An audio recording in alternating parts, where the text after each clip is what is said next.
Hey Pep, is Cruyff your real god? Pep's obsession with Johan Cruyff may have reached the level of faith.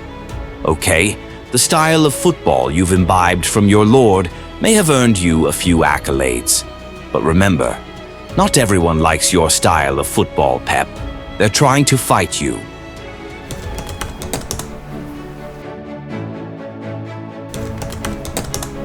One day in the Catalunya suburb of Santpedor, amidst a vast expanse of land with a view of the famous St. Francis Church, a footballing phenomenon named Josep Guardiola Sala was born.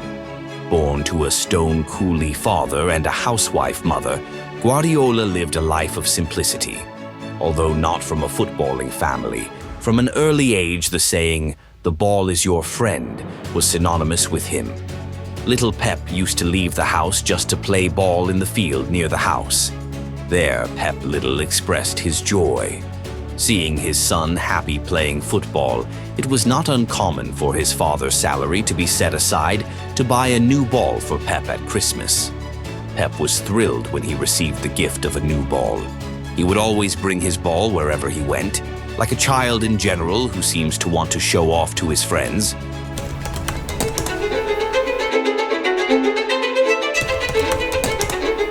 Pep Guardiola has enjoyed playing football since he was a child, but he didn't think about becoming a professional footballer. His father also rarely accompanied and supported him. Understandably, as a worker, he often came home late at night. One day, Pep and his friends ventured to accept an invitation to join as a ball boy at the Camp Nou stadium. Imagine how excited little kids from a suburban village were to be invited to go to the magnificent stadium in the middle of the city belonging to the big Barcelona club. Pep was very happy and immediately asked his parents for their blessing. His parents agreed, as long as Pep stayed with his friends. Pep really enjoyed being a ball boy. Every day he kept meeting balls that became his friends. He considered all the balls to be his. Pep was a ball boy during the time Barcelona was coached by Terry Venables.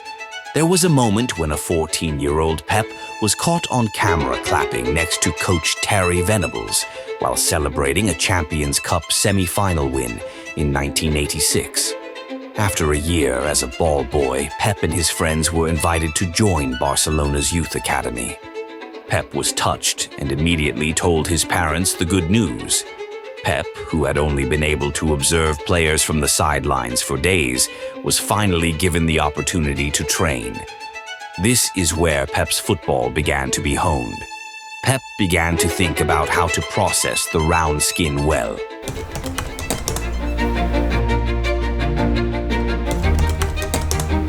Pep's entry into Barcelona's academy would unwittingly change his life.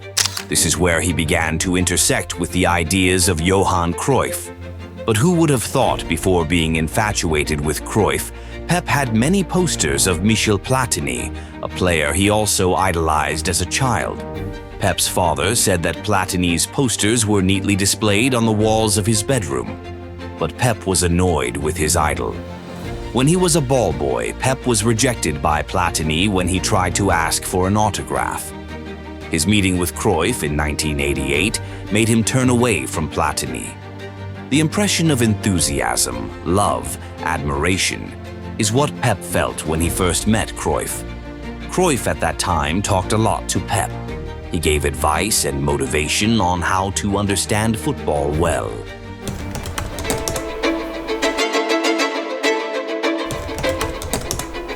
From then on, Cruyff's ideas infected Pep's brain.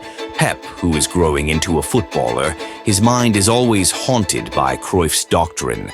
Pep's performance at the academy was further developed by Cruyff's ideas. He was also constantly monitored by Cruyff, until finally the special opportunity to debut in Barcelona's senior squad arrived. Amidst the excitement of 7,500 people at Camp Nou before Christmas in 1990, the number 4 named Guardiola played as the starting midfielder for Cruyff's team in a La Liga match against Cadiz. Truly, that day became an unforgettable event for Pep and the Catalan public. Season after season, Cruyff and Pep became an integral part of the Dream Team Barcelona in the early 90s. Guardiola became the axis of the Blaugrana midfielder who achieved many achievements. One of them is Barcelona's first Champions League trophy in 1992. 10 years more, Pep served Barcelona as a player. At Barcelona, Pep grew into a world-renowned footballer. But there was one thing that was not wearing on him at the end of his service. One afternoon in April 2001, Pep had a meeting with then Barca president Joan Gaspart to inform him that he was leaving. Guardiola wanted in his final moments to be able to hold his farewell press conference in the presence of President Gaspart. But what happened? It turned out that Gaspart was not present. He said he had already booked a ticket for a holiday to Switzerland. Finally, inevitably, Pep's farewell was just delivering his own farewell message in the media. Pep's farewell as a Barca player without excessive respect from the club, a treatment that is actually inappropriate for players who have contributed greatly.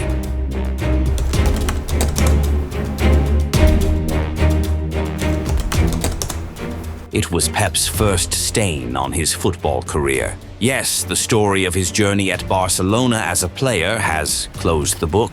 Pep tried to move on by opening a new page in the land of pizza, Italy.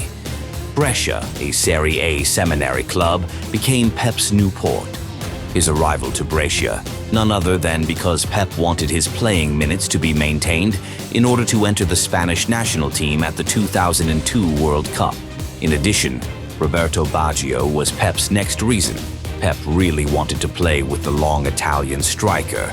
And last but not least, the culture and lifestyle of the Lombardy city had won him over. Instead of doing well in Italy, Pep's time at Brescia was fraught with turmoil.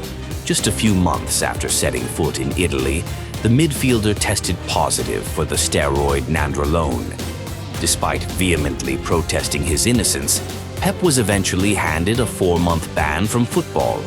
After a less than favorable split with Barcelona, this was the next stain on Pep's career. Pep's Catalan parents were also shocked by the news.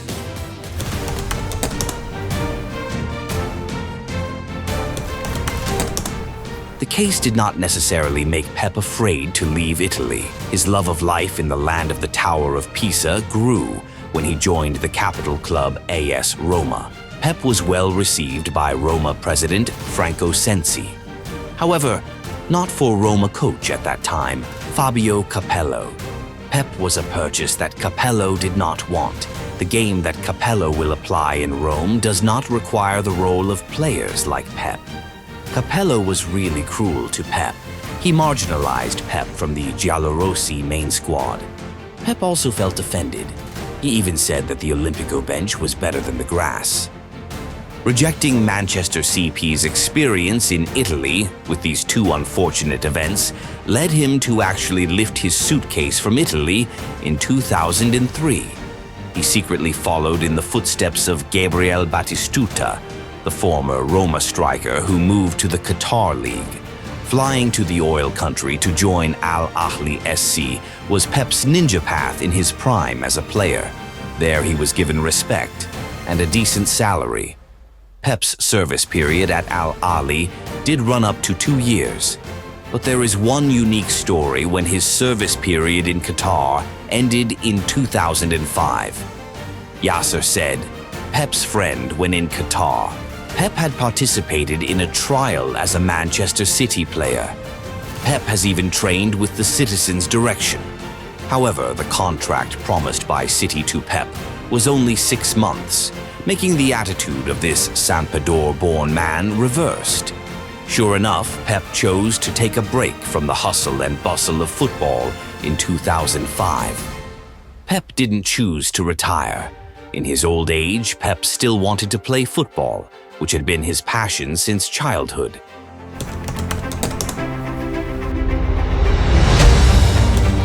During his almost year-long break, Pep then thought about how to learn about coaching. Pep remembered one figure he had met when he was a Barcelona player. That person is Juanma Lillo. The former Real Oviedo coach was once knocked on his dressing room door by Pep just to get acquainted. According to Pep, Lilo is a coach with great thinking. Pep is desperate to meet Lilo again in Mexico. Incidentally, Lilo is coaching a Mexican club, Dorados Sinaloa. There, Pep ventured to be tied as a player for half a season.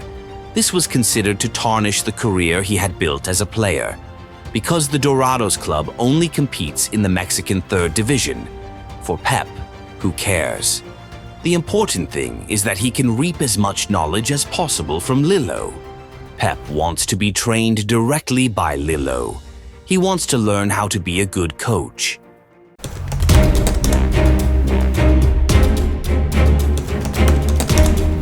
Being a footballer at the age of 35 is not easy. When he had been living in Mexico for 6 months, Pep Guardiola began to think about ending his adventure as a footballer. In July 2006, Pep was determined to end his football career. He wanted to return to his homeland. He said goodbye and thanked Lilo profusely. Pep couldn't help but long to return to Catalan to meet his family. After returning to Catalan, he met with Barcelona president Joan Laporta. Laporta gave him impressions and messages after deciding to retire as a footballer. Not only that, Laporta also offered Pep a job as Barca B coach. Pep was shocked and felt it was just a joke. Pep felt he didn't have the courage to coach yet, but on the basis of his devotion to the club, Pep finally agreed. Yes, Pep finally made it as a coach. Pep began coaching Barca B, who competed in the fourth cast of La Liga in 2007.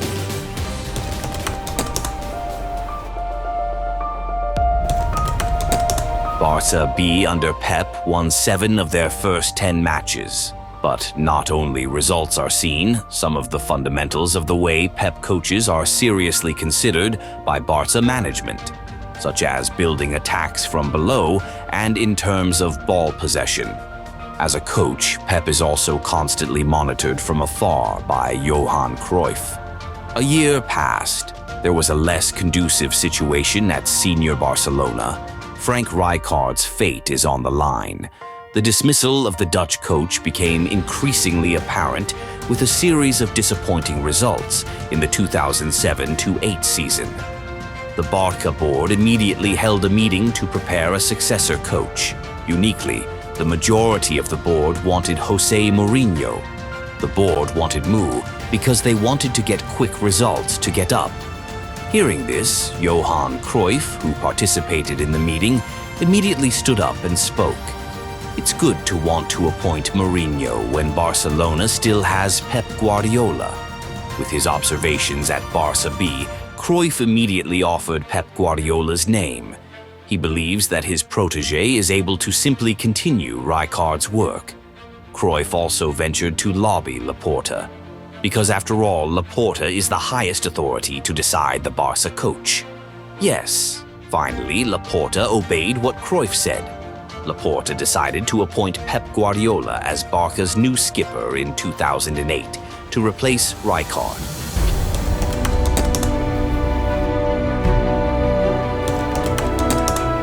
Surprised, that was Pep's initial attitude at the news of his appointment as Barcelona coach. Pep was initially insecure about his own abilities. But after knowing that Cruyff asked him, he was immediately excited and accepted the tough challenge. The hopes of the Catalan people for Barcelona's glory began to be placed on his shoulders. But early on in his tenure, something surprising came out of his mouth. Ronaldinho was not included in his team's plans. Suddenly, the Barca public was shocked. After all, Ronaldinho was Barcelona's mascot to glory. But Pep had a different view of Dinho. After a one-on-one talk with Dinho, Pep could immediately judge that his lifestyle and superstar syndrome were dangerous for the team. Pep doesn't hate Dinho. Likewise, Dinho, he also prefers not to argue with Pep's views. Dinho finally relented and chose the peaceful way by moving to AC Milan. Apart from Ronaldinho, Yaya Toure was also Pep's victim at Barca. In Pep's inaugural season, suddenly his position was often taken over by the slender player from Barca B, Sergio Busquets. Touré was initially reluctant. Oh, that might be an alternative strategy from Pep. But in the end, that was Pep's way of subtly ousting the Ivory Coast midfielder. Pep seemed more suited to Busquets than Touré. That's what finally made Touré fed up and decided to leave.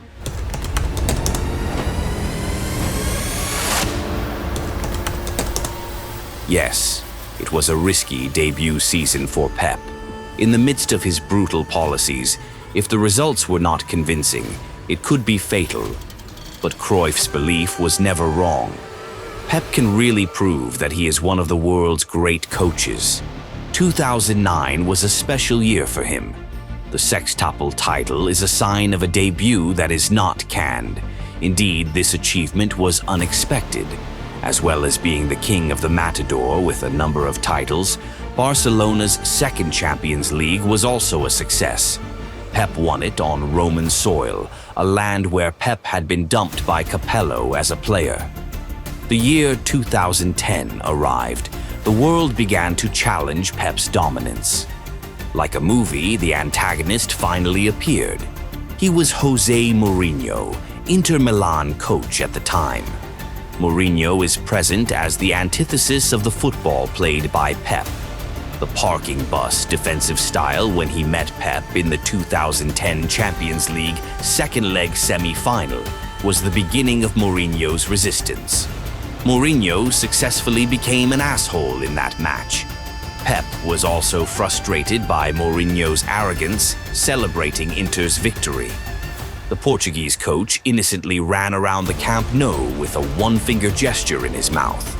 Indeed, it has embarrassed Pep in front of the Camp Nou public. Barca players like Victor Valdés also had a strong reaction to the behavior of the Portuguese coach. The resistance to Pep's style of football did not stop at Mourinho. At the end of his tenure as Barca coach, Pep met another antagonist who dared to fight him. He is Roberto Di Matteo, Chelsea coach in 2012. Pep's dream of winning Barcelona's fourth Champions League title was crushed by the Italian.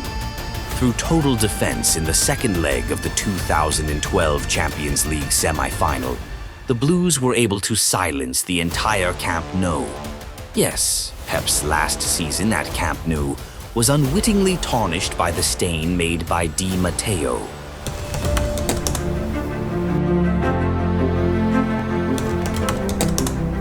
Pep had to leave Camp Nou at a time when his style of football was easy to destroy. After leaving behind the sweet memories of 4 years at Camp Nou, Pep also chose to take a break for a while. Pep still seems to be trying to make peace with his style of football.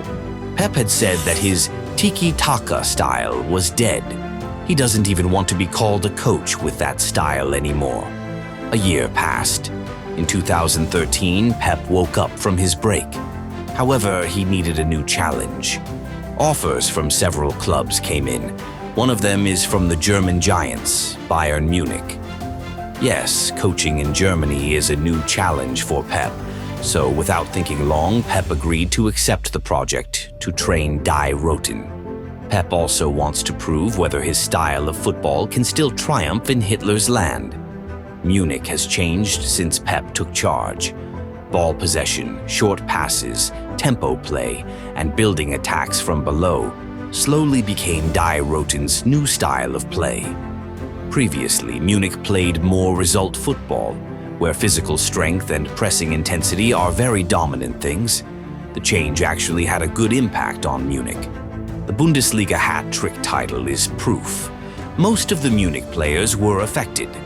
Players like Lahm, Schweinsteiger, and Müller are already comfortable with Pep's football doctrine. The influence was carried over by them to the German national team at the 2014 World Cup. Germany's festive party in Brazil as world champions did not escape a little bit of Pep's football doctrine. But strangely, over time, it was even considered to be the culprit for the inconsistency of the German national team. Der Panzer's failure after 2014 continues to be addressed to Pep's football doctrine. The influence of Pep's football is considered to have made German football out of its true spirit or standard.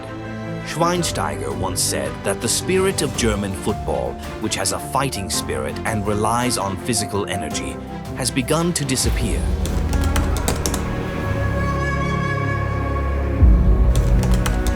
It's Pep's misfortune in Germany.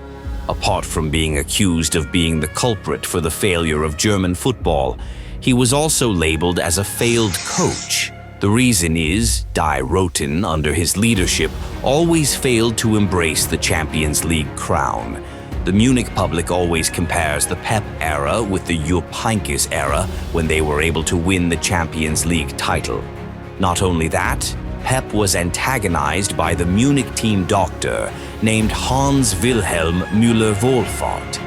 The long-haired doctor said that Pep was a pretentious person and interfered in Munich's medical treatment.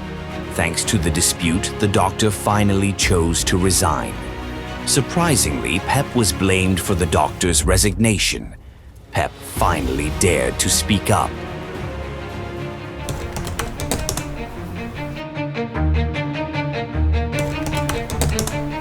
Disgusted, maybe that word is in Pep's mind, when he was treated badly several times in Germany. Pep was treated like a foreigner who only made trouble in a foreign country. This disgust then met with club policies that did not comply with what Pep wanted about buying players.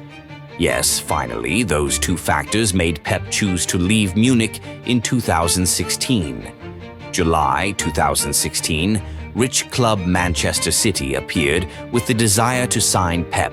Txiki Begiristain and Ferran Soriano are old friends of Pep, who were already at City. They were even in important positions there. They were finally one of the reasons Pep wanted to accept the offer to train City. With a warm hug like a reunion, Pep was welcomed by his two old friends upon arrival at Manchester City. Pep seems more comfortable at this club, something he didn't feel at Munich. Yes, this is the start of a new chapter in Pep's career on English soil.